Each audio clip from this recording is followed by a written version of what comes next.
Start with a flea flicker to open up the night. And he connects with Galladay. Sup, everybody, and welcome to our Week 6 recap. We have activated Joey D from the IR. Joey D, how are you feeling, man? Are you feeling better? Feeling better. Back to business. All business from now on. So we're good to go. It was all I guess a little bit of false scare. Better safe than sorry, right? Don't want to put anyone else on the team at risk. Yeah, you just had to shut down the facilities for a day. No biggie, no biggie. But thank you again to Tim for being our guest. If you would like to be like Tim, make sure you like the video, subscribe to the channel, and comment your pick of the week. Currently don't have a guest lined up for our Saturday episode, but we do have a couple of days to figure it out. So make sure you do everything that it takes to become our guest. But Joey D, let's just crack right into it. With the first game that Tim and I talked about, we had the Bears and the Panthers. A very interesting 1 o'clock game, very interesting matchup. Nick Foles and the Bears did just enough to win 23-16. That defense got a couple of turnovers against Teddy Bridgewater, only 200 yards and 2 interceptions, and they pulled it out. We both went we all went with the home cooking of the Panthers. But anything special that you really saw from this game, or was it just kind of that that typical Bears game? Yeah, the Bears defense is really what's saving them right now. At the end of the game, Nick Foles, was basically giving the game away. The Panthers had an opportunity to win the game at the end. Turned the ball over, poor clock management by Matt Nagy. They got lucky that they were playing the Panthers and the Panthers weren't on their A game. Mike Davis didn't really have a good game. Teddy Bridgewater, like you said, a couple turnovers. The Bears defense is really their saving grace, but I think that I want to say all 5 of their wins have been by 4 points or less. So, it's these 1-score games are, they're not going to keep getting lucky. So, they're 5-1. I don't know how. I just still don't believe in the Bears. Yeah, I don't know if I don't either, but we'll see in the next couple of weeks. I think their schedule does get a little bit tougher, so we'll definitely check them out. Electric post-game press conference from Nick Foles as well.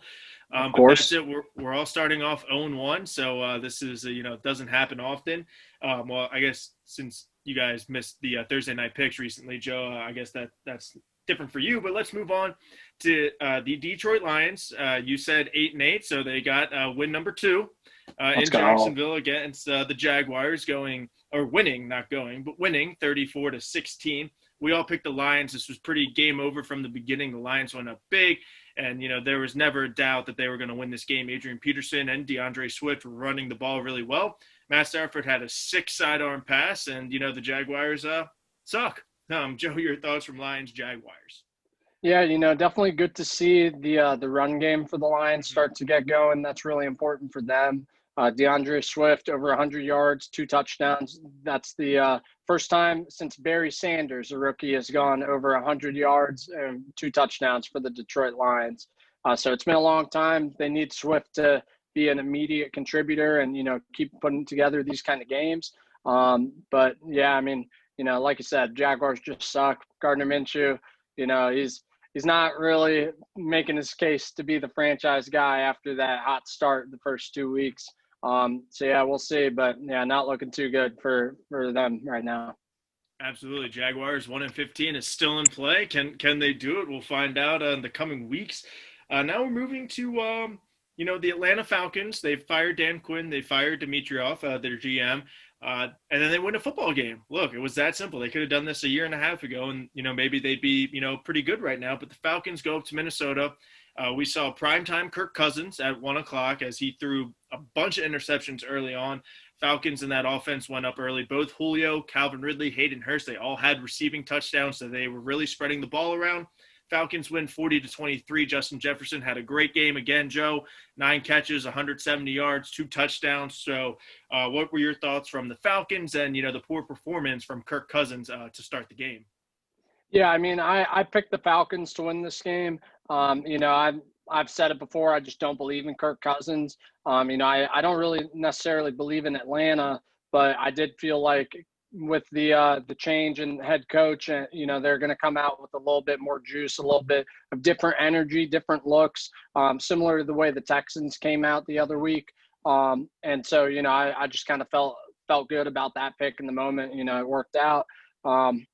Yeah, Kirk Cousins, God, I started him in one fantasy league, and he started out with negative points. I mean, just 3 interceptions before he'd even gotten to like 100 yards or any touchdown passes. It was bad. So I mean, we're talking about Kirk Cousins and him inflating his stats. Like, this is what he does. He puts up 3 touchdowns at the end of the game. Ends up throwing for I want to say 300 yards or something like that. You end up getting me 23 points in fantasy, which is cool. But like, if you watch the game, it's all garbage time points. And I mean, a lot of that can kind of be said for the Justin Jefferson performance as well. I mean, yeah, he's balling out, he's putting up good numbers, but how much of this is in the first half, keeping them competitive? How much of it is in garbage time? I mean, they're 1-5 right now. I mean, their playoff hopes are pretty much diminished. So, he's having a great season, but I mean, how much is it really helping them? I'm not taking away anything from Justin Jefferson. He's obviously doing great right now. Jalen Reagor is, still injured. We still haven't been able to see it, but, we are seeing, a receiver grading out very well, putting up a lot of big points, but it's not translating to the win. So, kind of a interesting perspective looking at it. Just something I wanted to throw out there. Yeah, and we'll see in the next couple of seasons, next couple of years, how everybody develops and does well. And, credit to the Falcons, too. They were up, 30-0, 33-0, and then it was, 33-7, 33-14, and people were starting to think, is it going to happen again? But credit to the Falcons for really holding them down, getting their first win of the season. Now we're moving to another team that got their first win of the season. The New York Football Giants beat the Washington football team 20-19. The football team did score a touchdown late, and they went for 2. Unfortunately, didn't get it. Totally fine with that. They went for the win. But you and I both picked the football team. Tim is a football team supporter, so he went with the Giants. He knew his team a little bit better than we did. But the Giants got their first win of the game, and, that's got to feel good, especially getting a 2-point conversion stop for the win. Hopefully this could get the ball rolling for the Giants, but these are just 2 bad teams, maybe in the Trevor Lawrence Bowl. But, Joe, any thoughts from that football team Giants game? Yeah, I mean, like you said, they got their first win. That's, somewhat of a moral victory because, I mean, you said it, like, you're a 2-point conversion away from losing to arguably the worst team in football. Like, we'll see it. We'll see what happens on Thursday. But, I mean, Giants have not been able to really move the ball consistently on offense. Daniel Jones, I think 3 touchdowns, 6 interceptions right now. He's the leading rusher for the Giants because they've got nobody back there really and no good offensive line. So, it's not really a great outlook right now for the Giants. I'm not sure what they need to do to, make the changes to be successful in the future. I think it's going to be a long road for them to come back. Yeah, absolutely. And I'm kind of liking what I see from their defense. I mean, the last couple of weeks, 19 points to the football team, 17 points to the Rams. Their defense is keeping them in the games, and they do have a couple of injuries, but good news for them. They get a win, and, they're only a game behind in the division, so they're going to be in the hunt for a couple of weeks now until some teams put them away. And now we're moving to, you mentioned the Houston Texans last game. They went to Tennessee, played fantastic. But then Derrick Henry had like 250 yards rushing, couple of touchdowns, long 94-yard touchdown run. They come back. Mike Vrabel, maybe intentionally put 12 men on the field to stop the clock late in the game. But come back to win in overtime, 42-36. Now, my big question for you, Joe, is were you okay with the Houston Texans got to 36? They were up 7. They decided to go for 2. To, put the game away, go up 9. Were you okay with that decision, or do you think they should have just kicked the extra point to go up 8? Yeah, I'm absolutely okay with that decision. Considering the way their defense played that whole game, I think Romeo Crennel, he made the decision, let me put the ball in Deshaun Watson's hands rather than my defense and try to end this right now, make it a 2-score game. And, I mean, they didn't get it, and we saw the defense allow the Titans just march down the field and score. And then once again, in overtime, march down the field and score. So, I mean, in hindsight, I still think that it was the right call by Romeo Crennel, even though they ended up losing. I think the logic made a lot of sense. That defense is rough. I don't think anybody expected them to be this bad. I mean, J.J. Watt is still there. they've still got, a couple other pieces, but, nobody really, coming together and, making the plays they need to. I mean, Ryan Tannehill went off, Derrick Henry went off. Jonnu Smith goes out, and his backup tight end, nobody's heard of, I think Perksker, something like that. Yeah. He ended up grading out as like the number 1 tight end this week. Ryan Tannehill's just been on such a hot streak, and Mike Vrabel is doing such a good job coaching that team. Definitely think that that 12 men on the field was intentional. He knows time management. He knows the rules of this game just better than anybody except for maybe Bill Belichick. And he's using it to his full advantage. It's fun to watch. Yeah, I'm with you on that decision to go for 2 to go up 9, especially because they're 1-4, 1-5 football team. If they were 5-0, maybe it's a little bit different. But they have nothing to lose. They have an interim head coach, so go for the win while you can. And my big things too is the Titans defense is still not doing good. They did very good last week against the Bills and Josh Allen. Only giving up 16, 20 points, but 30 points to the Jaguars, 30 points to Kirk Cousins and the Vikings, 30 points to, Deshaun Watson is a good quarterback, but they're still giving up 30-plus points. So they really need to tighten it up soon because they got the Steelers this coming up week. So they need to fix on that. But you nailed it with Ryan Tannehill. He's doing exactly what he's supposed to do. He's not going to beat you throwing 50 times a game, especially with Derrick Henry, ground and pound. Throw it to the tight end, throw it to A.J. Brown a couple of times, and the Titans are going to be a successful team. Great matchup against the Steelers this upcoming week that we'll talk about on Saturday. Finally happening. Steelers and Titans are the final two of the 3 undefeated teams, so unless they tie, we'll be cutting one short of undefeated teams. And now moving to the Cincinnati Bengals and the Indianapolis Colts. Bengals went up quickly. Phillip Rivers had a couple of turnovers early on, still had a couple of turnovers late in the game. But the Colts came back. They scored twice in the final 5 minutes of the first half to get within 3 at halftime. And then they took the lead, and their defense did just enough against Joe Burrow to solidify the win. Colts win 31-27. Joe, your thoughts from that game? Yeah, I mean, props to Phillip Rivers, kind of blocking out the noise, starting off slow, but being able to prove why he's the starting quarterback. I mean, if that's Jacoby Brissett there, that doesn't happen. Let's just be real. I mean, he's not going to be able to make the throws that Rivers is making and lead a team back like that. I do think Brissett's a good quarterback, but he's a game manager. And Phillip Rivers is boom or bust. So, I think he's definitely proven his worth.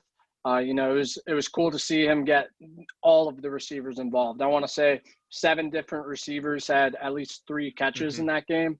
That's what you got to do, especially when you're dealing with a couple injuries. Shout out Trey Burton, making some plays, catching a touchdown, running for a touchdown, a Wildcat play, former Eagle. Love to see it. The Bengals, they just got to be able to finish. It's why they're still not a good team yet. They can do all the right things starting off, but football is a game of 4 quarters, and they just weren't able to finish in the 4th quarter. Yeah, absolutely. They're a very young team, still young coaching, young quarterbacks, young people. So they'll pick that up in the next couple of years. And then you nailed it with Jacoby Brissett and Phillip Rivers. Phillip Rivers is that veteran quarterback who can throw a couple of interceptions early in the game, but then get his team to come back at halftime to really say, hey, we have a chance in the second half. We're not down 3 touchdowns. So credit to Phillip Rivers for bouncing back. A little bit of an update on on our picks. We both picked the Colts. Well, we all picked the Colts, but we're 4-2, Joe. Tim is 5-1. He's off to a good start. And now we're moving to what was supposed to be the marquee matchup in the 1 o'clock games with the Cleveland Browns and the Pittsburgh Steelers. Steelers defense showed up. Baker Mayfield got benched eventually. Mason Rudolph even came in when Myles Garrett wasn't on the field. But Steelers dominate this game, win 38-7. Joe, any thoughts from this beatdown of the Browns? Yeah, Steelers just kind of show the Browns that they're not there yet. They had some good games. They were putting up over 30 points a game and going up against one of the top defenses, and they just couldn't do anything. Minkah Fitzpatrick set the tone from the start with that pick 6. James Conner running the ball well. He's at his 3rd game over 100 yards now. Even when Ben Roethlisberger isn't going off and throwing for 4 touchdowns to Chase Claypool in one game, they're still able to win and win easily. So it's it's good to see as a Steelers fan. Not so much if you're a Ravens fan or a Browns fan, because Steelers definitely look like a legit force in the AFC. Well, we'll find out in the next couple of weeks. The Steelers have the Titans and then the Ravens, so we'll definitely see. My thing on the Browns is, they've beaten the Bengals, they've beaten the football team, the Colts, the Cowboys. Their 2 losses, Ravens and Steelers, basically the same score. We beat them 38-6 because they missed the extra point. This time they made the extra point and lost 38-7. And the scoring was exactly the same for the Ravens and Steelers. It was like 10, 14, 7, 7 amongst the 4 quarters. So very identical. But the good news is for the Browns, and that this is my big takeaway, is if the Ravens and Steelers do sweep them, that's 4 losses. And we're fortunate, the AFC North, to play the AFC South and the NFC East. So maybe lose to the Titans, maybe lose a game or 2 to the Eagles or the Giants that's still on the Browns schedule. So, even if the Ravens and Steelers do sweep them, they can still go 9-7, 10-6 by beating the teams that are, below them. Right. So they can still make the playoffs, but in the offseason, they got to really evaluate and say, okay, we're here now, but how do we get over that Ravens and Steelers hump? So very excited to see what that front office does in the offseason. But now moving on to shock of the day, maybe the Denver Broncos going into New England, into Foxborough, not scoring a touchdown, but winning the football game 18-12. Brandon McManus, 6 field goals. Cam Newton did get a touchdown, but they didn't get the 2-point or the extra point. Broncos win 18-12. I mean, Joe, this was kind of an ugly game. The Broncos did just enough with Drew Lock coming back to get into field goal range. Brandon McManus is one of the better kickers in the NFL. But, I mean, any big takeaways from this, barn burner of a game? Yeah, I mean, for me, like I picked the Broncos to make the playoffs at the beginning of this year. And, this game I think showed a little bit of why. I mean, Vic Fangio outcoached Bill Belichick in this game. I mean, his defense was, running all sorts of different looks, shutting down Cam Newton with the read option. I mean, they really couldn't get anything going for most of the game against that defense. And it's without A.J. Boye, Jarrell Casey, Von Miller, a lot of top guys. And then Drew Lock, I don't know how much of the game you watched, but I saw a clip earlier today from the Broncos reporter that I follow. He had 3 touchdown passes dropped that are just perfect passes. I mean, one to Jerry Jeudy went through his hands. I think one to the backup tight end that went out of his hands. And then another one, I can't remember. But, yeah, 3 perfect passes in the end zone that were touchdowns that were dropped. I mean, and this is also without Sutton, I mean, and Melvin Gordon. So, I mean, when this Broncos team is at full strength, I really think that they can be a threat in the AFC. It really sucks about these injuries. But, yeah, I mean, Patriots 2-3 now, reeling a little bit, not looking good. I mean, what are they tied with the Dolphins now for the in the division? Are the Dolphins ahead of them? The Dolphins are ahead of them just because the Patriots had a bye, so the Dolphins are 3-3. We'll get to them in just a second, but 3-3 and 2-3, but basically the same, with the bye and whatever. But you nailed it, Joe. And with Vic Fangio, a lot of people were saying he might be on the hot seat this year in his second year as a head coach. But if the Broncos can, go 6-10, 7-9, stay competitive, like they're in a great spot because they can be like, all right, look, like we didn't have like half of our starting defense. We were missing some key offensive pieces. If we just make a few moves here and there, we can really be dangerous. But the Patriots are 2-3. They do need to make some changes. Luckily, they do have the Jets a couple of times on the schedule, so that they'll bounce back hopefully. But that's it about from the 1:00 games. Joe, you and I are both we're 5-3. And Tim is 6-2. Well done to all of us. Now we're moving on to the team that is ahead of the New England Patriots and the Miami Dolphins, shutting out the Jets 24-0. I mean, Fitzmagic did great, but the big news was Tua came in to the game, was 2 for 2, 10 yards, and had a couple of running plays to eat out the clock. But big news this morning is after the Dolphins bye this week, Tua is now the starter. So Joe, let me ask you: at 3-3, Fitzmagic had 1,500 yards passing, 12 touchdowns, a 3-3 record. Would you bench him right now? Or replace him? I don't want to say bench, but would you put Tua in right now if you are the Miami Dolphins? I think it makes sense. I mean, if there's a reason that they're going in this direction, and it's because the division is still open, and they've got a chance to win it. I mean, if their defense is coming to play. I mean, that defense has been Absolutely. just lights out, playing real fast all around the ball. Brian Flores has those guys coming ready to play every week, and if Tua can improve that quarterback position, then yeah, this is a competitive team in that division. I mean, he only made a couple throws, but one of them was from his own end zone, rolling out to his left, Mhm. hitting the out route. He's probably the only quarterback in the NFL that can make that throw, simply because he's going to be the first left-handed starter we've had since who was it? I think Tim it's somebody Tebow. on the no, I think it's somebody on the Cowboys. Was it Or Kellen he Moore? used yes, yeah, it Yeah. was Kellen Moore. Yeah. Yeah, so he's the first lefty starter since then. I mean, there are a couple different looks that you can do with that will throw a defense off. And I mean, he was able to take advantage on his opportunities. So I really am excited to see what he can do moving forward. I think it's a good call right now going into the bye, to give him that week, leading up to the bye as the starter, and then that full week of practice as well. So I think it's a good move by Brian Flores. I mean, right now I'm just trusting Brian Flores because he's been doing such a great job, and I just love what I'm seeing out of him. So I trust him to make the right call. If he thinks this is what's best for the team, I trust it is. And Ryan Fitzpatrick is just the absolute best guy to learn from and Mhm. learn under. I think he gave a good quote today about all the quarterbacks he was learning under, primarily Carson Palmer, on just how much they were able to do for him and his development, and he just wants to pay it forward with Tua right now. Yeah, absolutely. And I agree with you. I think that this is the good timing, going into the bye and having, 2 weeks to kind of prepare as a starter. But I disagree with this decision. I think Fitzmagic stays in, mainly because he's been doing very well. If the Dolphins have been winning, kind of ugly, a couple of game-winning field goals, and the stats just aren't there, absolutely fine. But Fitzmagic is doing a great job running this offense. Like I was saying, 1,500 yards, 12 touchdowns, a couple of rushing touchdowns as well. And he's putting up points for this Dolphins offense. Now, on the counterpoint, I'm not the Dolphins front office. I'm not Brian Flores. So if they really believe that Tua is going to take this team from, let's say, 24 points per game to 31, an extra touchdown or two, absolutely all for it. I just think at 3-3, if it ain't broke, don't fix it.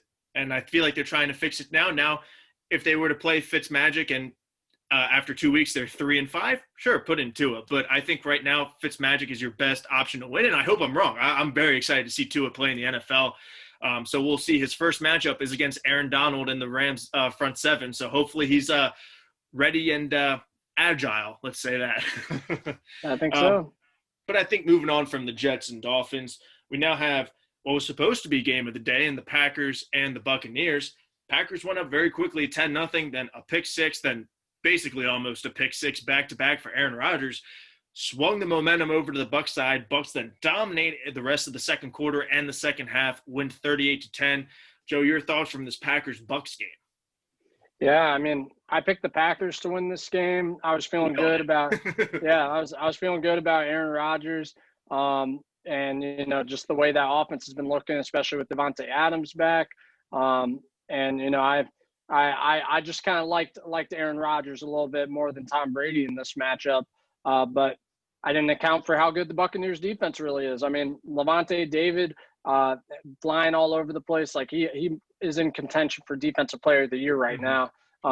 He's earning the respect or he's finally getting the national recognition for the respect that he's been deserving of over the last few years. I mean, he's been one of the top linebackers that just doesn't get recognized, but just comes to play week in, week out, and does his job at a high level. So I'm loving to see that.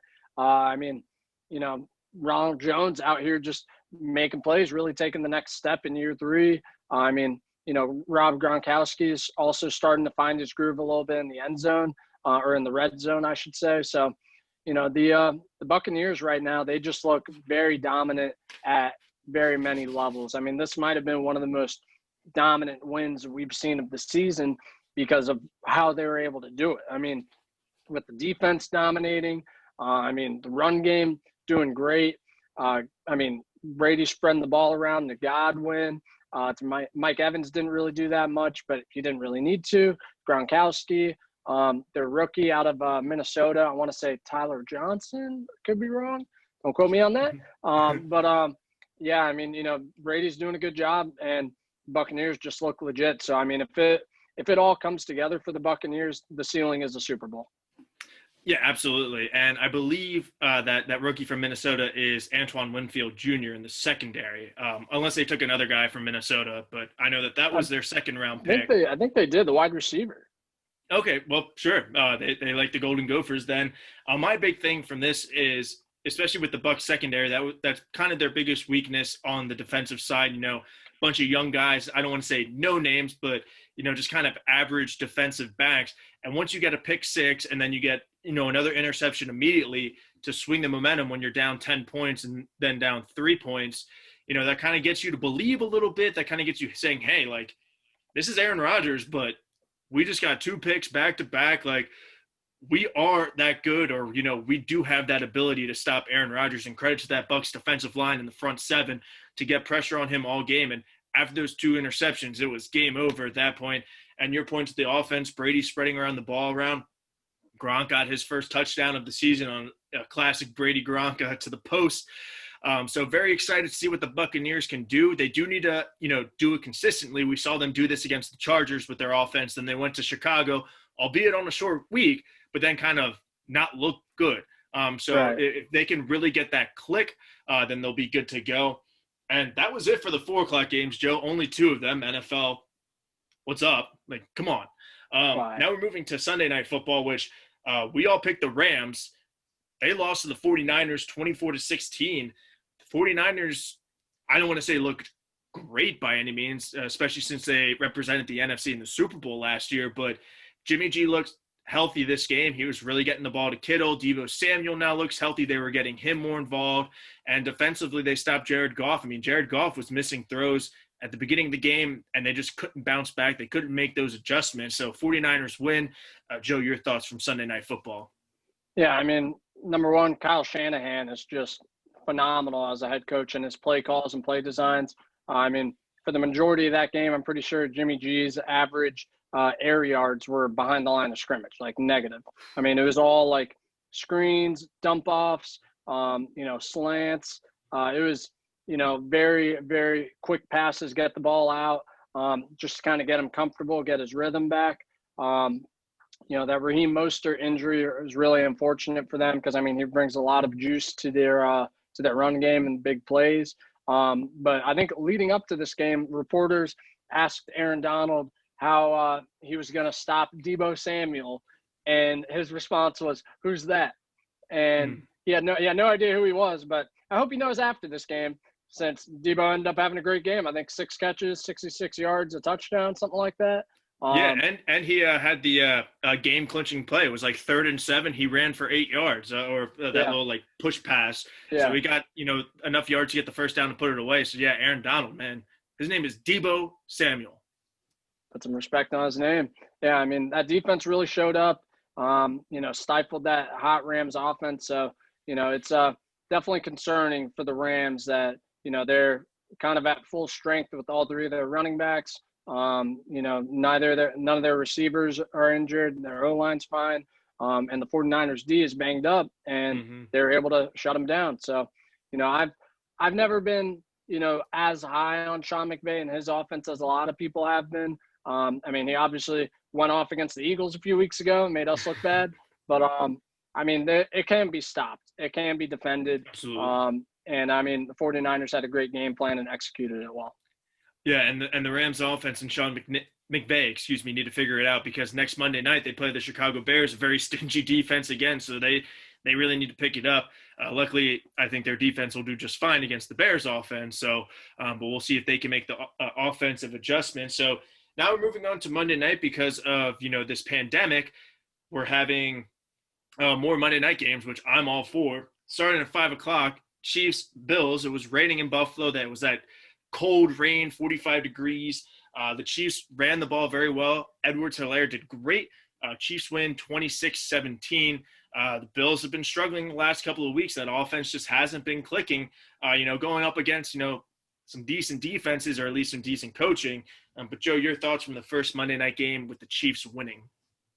Yeah, I mean, they had a deep backup offensive line in there. I mean, not as bad as the Eagles' offensive line, granted, but they had, I think a third string guard in there, a couple more backups along the O-line, and they ran for, was it 250, 300 yards, something like that. Yeah, it was unreal. I mean, Edwards-Helaire was going off. He just had huge holes to run through.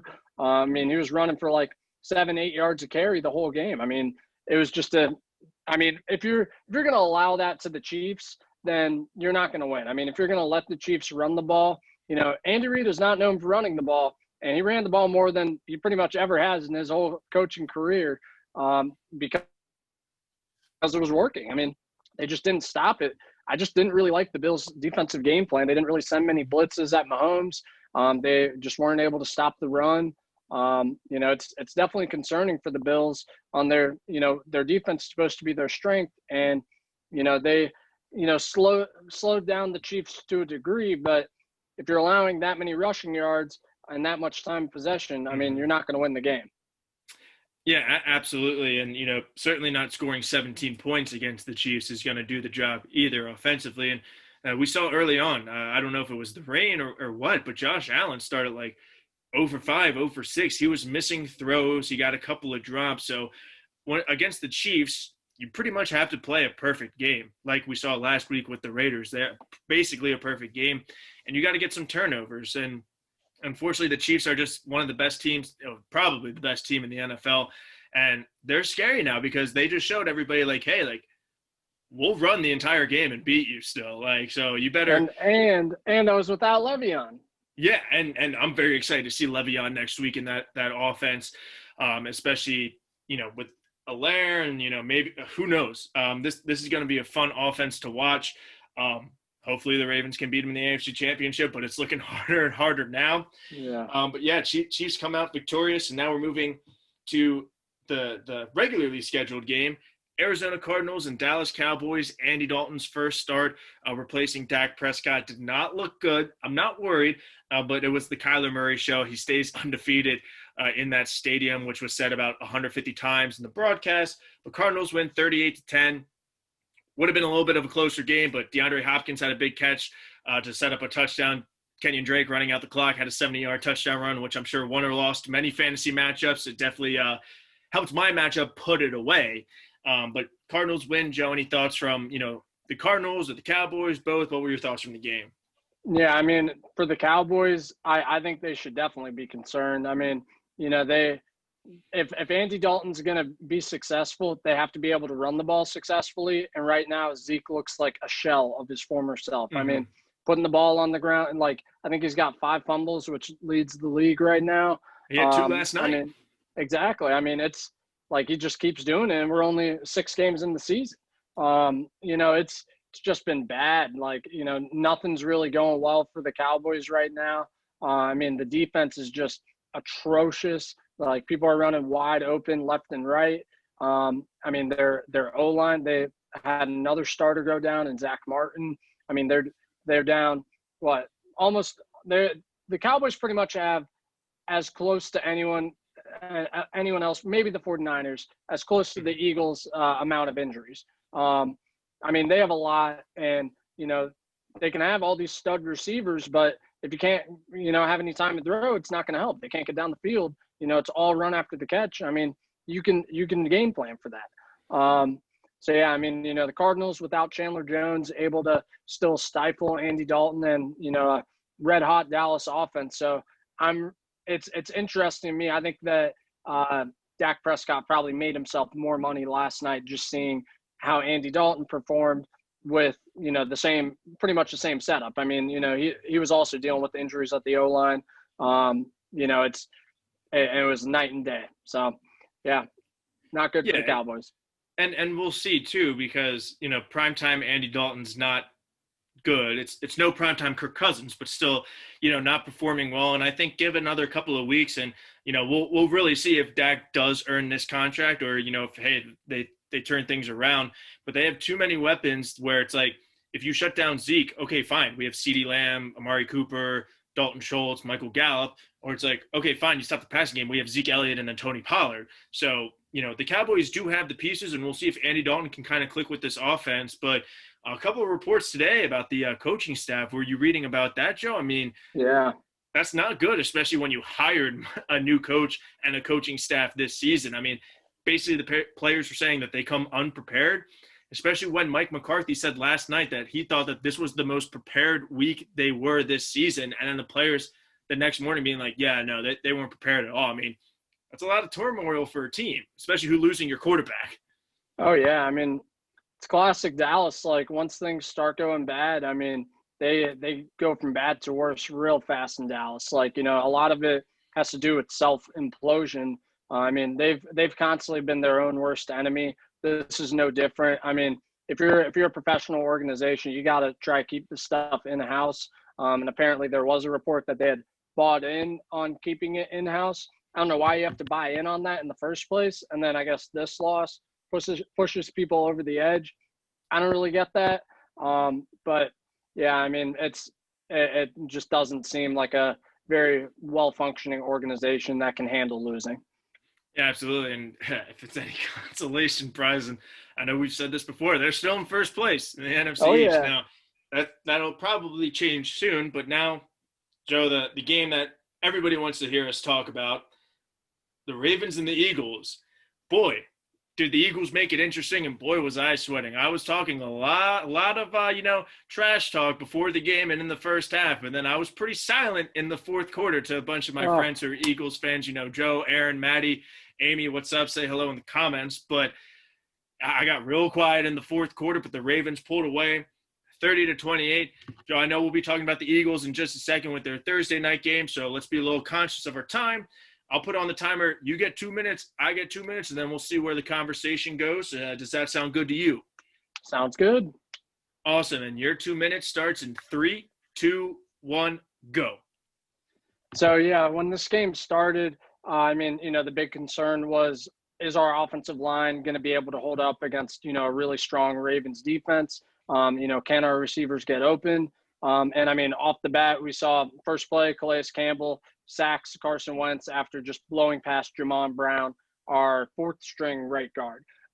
So that was pretty much the story of the first half. Offense not able to get going, get out of their own way. A lot of missed opportunities. On that first drive, John Hightower, if he catches that pass, could have been a 90-yard touchdown right there. So, very unfortunate there. Rookie making a rookie mistake. He did redeem himself later on. But yeah, I mean, more, self-inflicted wounds with Miles Sanders dropping a touchdown at the end or in the first half. Us choosing to go for it, not getting anything out of it. Just a lot of self-inflicted wounds. Defense just, can't really help out the offense when, Carson Wentz turns the ball over. A lot of people kind of getting on him for that. He has continued to turn the ball over in his own territory. But, he's dealing with so many injuries and so few weapons and so many drops, so many wrong routes. He's just putting too much on himself and he's got to get down there. But, yeah, he's trying too much to play hero ball. But the defense has got to pick us up. Second half, I was really surprised with the way the offense was able to kind of get it going and get together. Miles Sanders had that huge touchdown run, it was a huge run, which he then fumbled. J.J. Arcega-Whiteside recovers it. If there was someone less God, I can't believe he was the one to score the touchdown because he does not deserve it in any way, shape, or form. Just a blocking guy who just got lucky. I mean, great, cool. We got the touchdown. That's awesome. Went for two. I like the choice because with our offense sputtering so much, we don't know how many times we're going to be able to get down there. You got to take as many points as you can. Jake Elliott was missing field goals this game. So I think it was the right call to, go for those points. Travis Fulgham showed up in the second half, made some plays, got another touchdown. That's 3 touchdowns in a row. First Eagles receiver to have touchdowns in 3 in a row games since Terrell Owens. There's some good. The second half, Carson Wentz was battling. I don't see how you can put this loss on Carson Wentz when, the defense is not helping you out. The offensive line is in shambles. By the end of the game, Carson Wentz and Jason Kelce were the only starters left on the offense since Miles Sanders and Zach Ertz both went out, and both of them are going to be out for a couple weeks. And on the defensive side of the ball, Malik Jackson, he's also out for a couple weeks. So, it's just one thing after another. What's new? Injuries. It sucks, but it was a good game. Did not expect us to be able to fight back that much. Yeah, absolutely. And, I let you go on longer because I just love hearing about, how bad the Eagles were and, that they lost the game. I wasn't sure where I was at. I thought I might have nailed it. You had 3 minutes. So you were within like a minute. You didn't say anything. You didn't give me a warning. Everybody give Joe crap in the comments. But for me,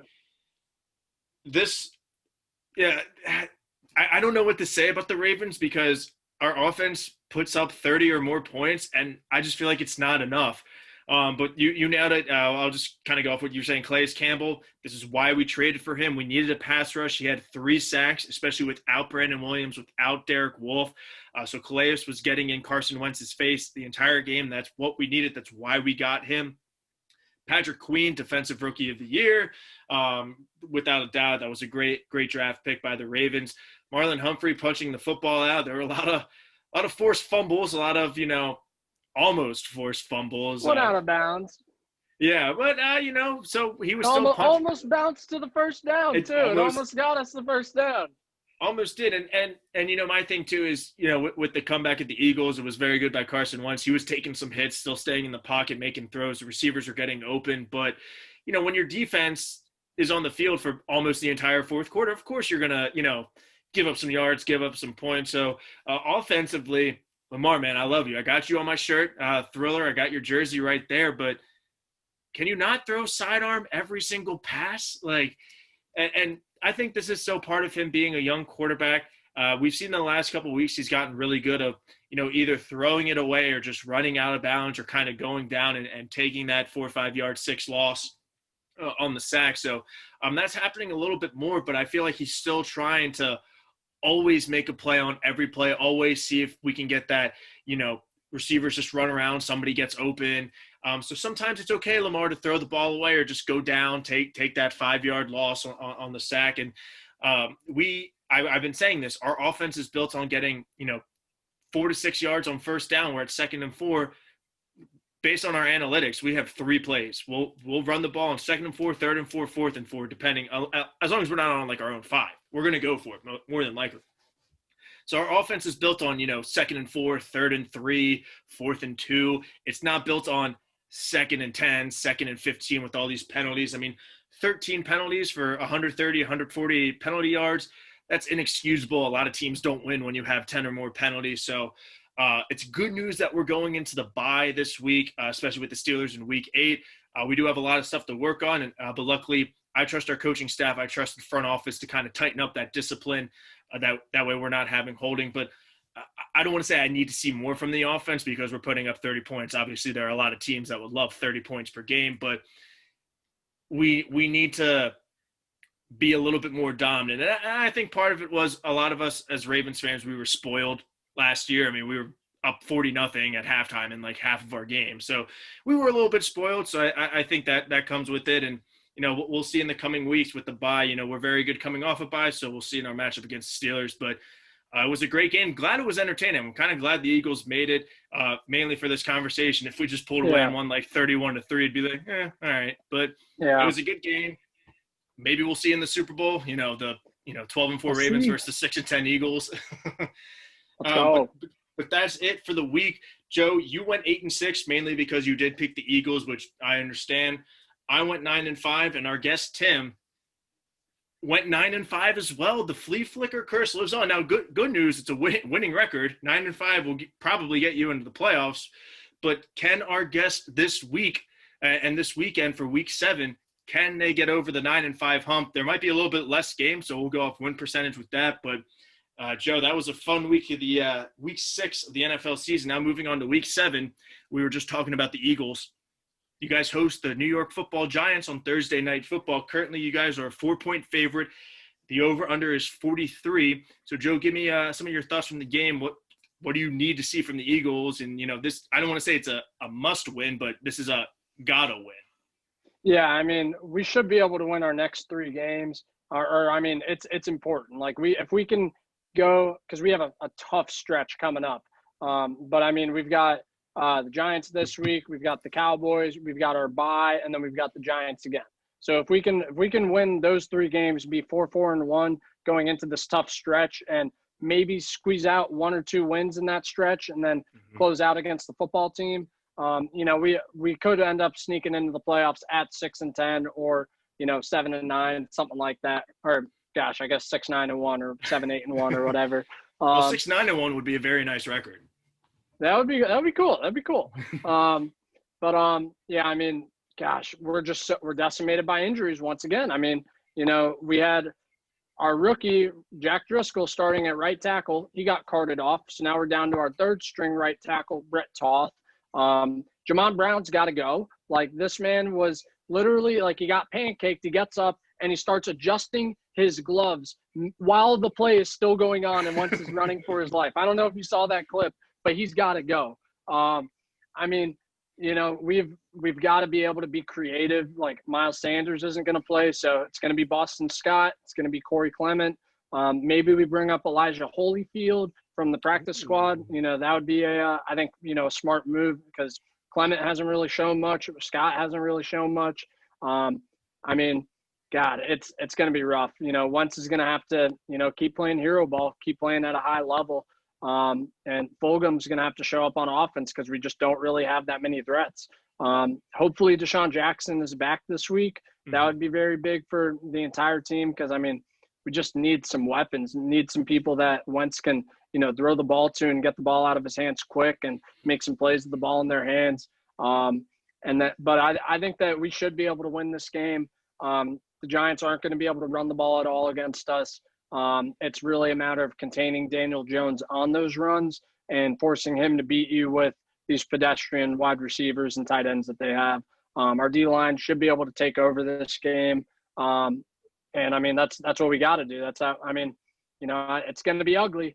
It's going to be similar to the game against the Giants kind of towards the end of the season last year, where Boston Scott did have a really good game. So it's possible. But I mean, we also had our offensive line at full strength, or somewhat more strength than, this ragtag group this year. So we'll see. But it's going to be close. But the way that Doug Peterson is coaching right now and the way Carson Wentz is playing, it is encouraging. And I think that they're hanging in there with 2 of the best teams in the NFL, and the Steelers and the Ravens. I mean, they put up 57 points. Well, yeah, I mean, I don't know. I mean, statistically, the defenses are 2 of the best, and we put up 57 points within the last 2 weeks. Compared to the Browns, who've been putting up 30 points, over the last 4 weeks, go and play the Steelers and only manage 7. So I mean, there are a couple of signs that are encouraging to me, and what make me think we're going to end up winning the division. But yeah, I mean, it's just hollow. Maybe we get to host the Bears, and we get to see Carson Wentz versus Nick Foles in the playoffs. Nick Foles returns to Philadelphia. God, we better win that game. Yeah, I'm with you, and you nailed it too. I think the Eagles' defensive line is going to set the tone for the game. The Giants aren't going to be able to run the ball with Devonta Freeman and Wayne Gallman. So I think the Eagles are going to win this game. I'll just make my pick now.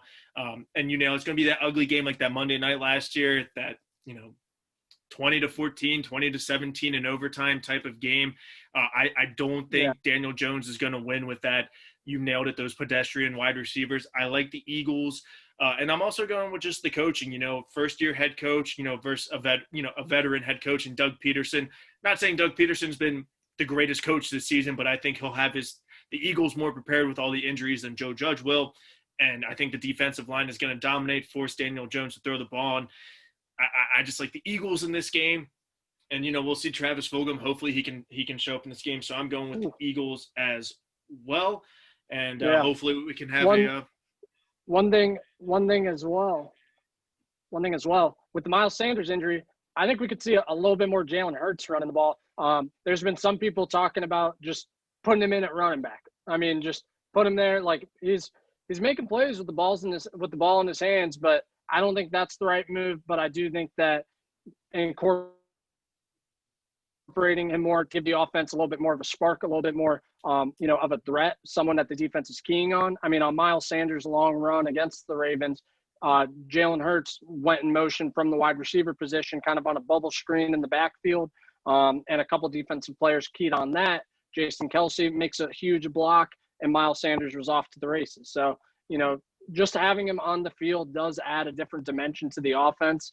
But there's also a reason that he's only thrown one pass on the year versus, all of his runs. So, we'll see what happens. Yeah. But, yeah, I think just getting the ball in his hands, good things are happening. But I don't think that he's, close to being the full-time starter in Philadelphia. No, I don't think so either, but I do agree with you. I think the Eagles do need to get a little bit more creative with him, especially for this game. On a short week too, even without the injuries, it's something that the Giants haven't really seen, or really anybody in the NFL. So you can really come out, get some electric big plays out of Jalen Hurts. Unfortunate last name though for being an Eagles player, but I know. Hopefully that maybe this is the curse that's lifted. We're both going with the Eagles. The Eagles are going to win. So that wraps it up for this episode. Joe, any final words about Week 6 or upcoming Week 7 of the NFL season? I mean, just another week, more injuries for everyone. I mean, it's just like, God, it's so rough right now. Like I just really think that this season, it was just not really handled the best way by the NFL, especially compared to like the NBA and the NHL. I mean, so many injuries, a lot of,